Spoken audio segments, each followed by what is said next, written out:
Hi, my name is Tom Green. I'm also MU 1964 from the University of Georgia. In 1987, our brothers gave me the honor of being elected as the 113th commander of MU chapter.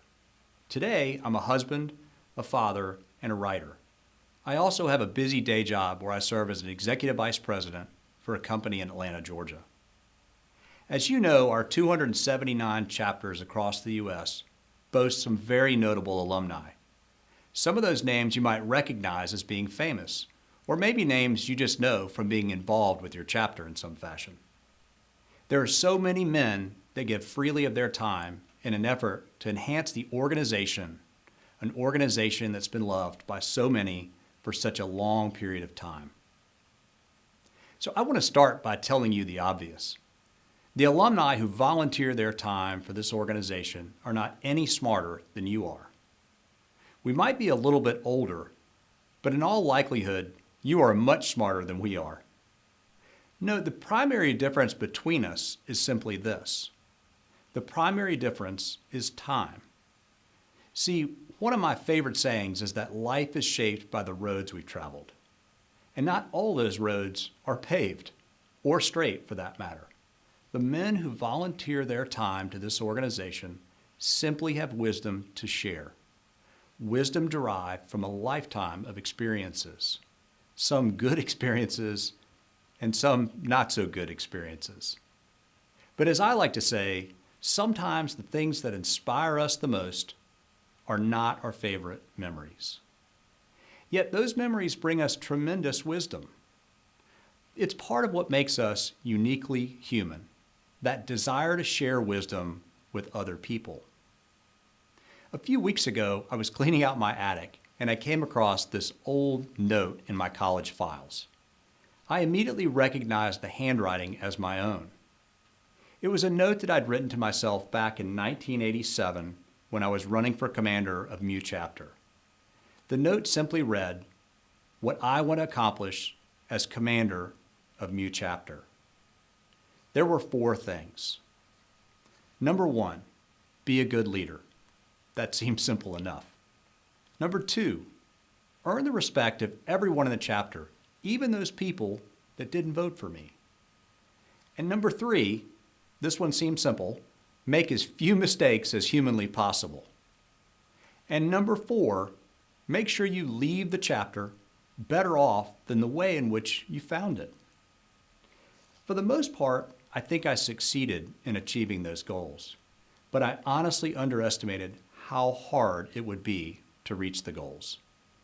And I can guarantee you I made lots of mistakes. Some of them were bigger than others. But in hindsight, I think I forgot the most important goal of all. And that was to make sure and have fun and maintain my friendships along the way. Whether you're a freshman just making your way into the college world, or a senior about to go out into the working world, you're about to learn a very important lesson. It's a lesson I like to call the velocity of life. That is, from this point forward, your life is going to speed up exponentially. You will simply never have more time than you do right now. Time to study, time to chase romance and relationships, and time to go to parties and sporting events. But more importantly, you'll never have more time to invest in friendships than you do right now. See, as you grow older and you look back on this time, it's the friendships you establish that will serve you for a lifetime. I can guarantee you there is a dramatic return on the investment. At age 52 years old, I can tell you today my very best friends in life were those that I made in Athens, Georgia. But as you get busier, it's going to be harder to make time for your friends. And I can tell you from experience, you can't make up for lost time with friendships.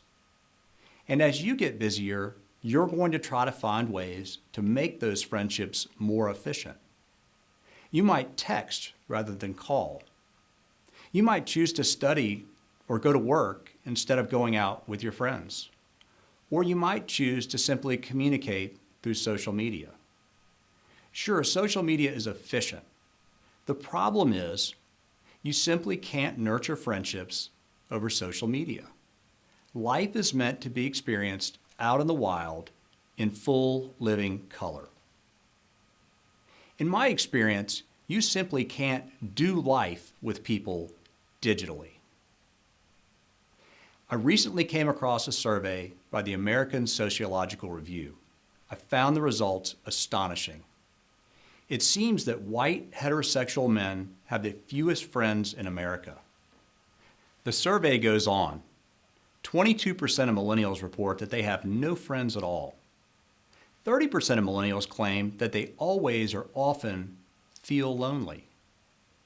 I find these statistics to be heartbreaking, the kind of thing that literally takes your breath away.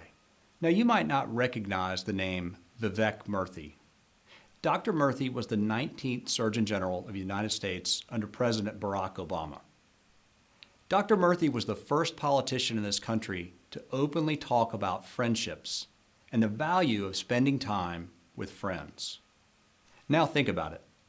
Of all the things this brilliant man could talk about, he didn't choose to talk about hypertension or obesity or diabetes or asthma or even smoking, the 5 big killers of men in the United States.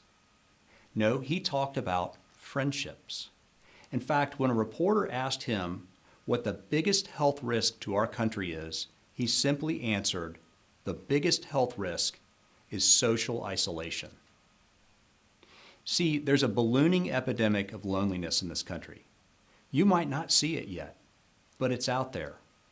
And it's particularly surprising given evolution of great technology like Instagram and Facebook and Snapchat. Technology that was intended to make us feel more connected. But maybe this proves my point.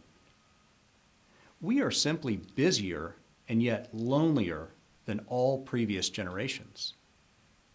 And when the COVID stats are finally tallied, the statistics on loneliness and anxiety and depression will be simply overwhelming. Even today, the highest rate of suicide of any demographic is middle-aged men. Now you might think, so what? I'm not a middle-aged man. But I'll tell you who is a middle-aged man. Your father is a middle-aged man. And trust me when I tell you that you're going to be a middle-aged man faster than you can blink an eye. In fact, statistics show that men are really, really good at suicide. In fact, it might be one of the few things that we're better at doing than women. So get this, for every 1 female suicide, there are 3.5 male suicides. So why should you care? Well, I think you should care for 3 reasons. First, these trends are not restricted to middle-aged men. In fact, your generation is the fastest growing cohort in the study. Second, someday you just might be the tip of the spear. You may hear that someone is struggling, or you may hear that someone has started to act in ways that concern other people. You simply cannot ignore these red flags. And third, as Ferris Bueller once said, life moves pretty darn fast. See, jobs come and go, and careers change. Marriages sometimes fail, and children can grow up and move away. And unfortunately, family members die. But one thing that remains true through all of this, through all of these life experiences, is friendships. And when I think about what has brought me the most happiness in my life, it really has come from deep and meaningful connections with other people. Because life is all about lasting and intentional relationships. It's about intertwining our lives in deep and meaningful ways, in good times and in not so good times. Like the friendships you're making right now. See, as men, we have a hard time being authentic. We have a hard time being honest. And we have a really hard time being open with our friends. We always want everyone to think we have it all together, even when everything around us is completely falling apart. Brothers, it's simply in our DNA. But I want to tell you something, and if you only remember one thing from this talk, I hope you'll remember this. Showing emotion and sharing your innermost thoughts and feelings with close friends has nothing to do with making you look like less of a man. You're gonna have times when you struggle. You're gonna have times when you doubt what you're doing, particularly if you're in a leadership position. And you're gonna have times where you feel like you are simply failing yourself and failing the people that are counting on you the most. It's simply okay to doubt yourself. And the most important thing you can do is to share those thoughts with a friend, to know when it's time to ask for help. So why am I telling you all this?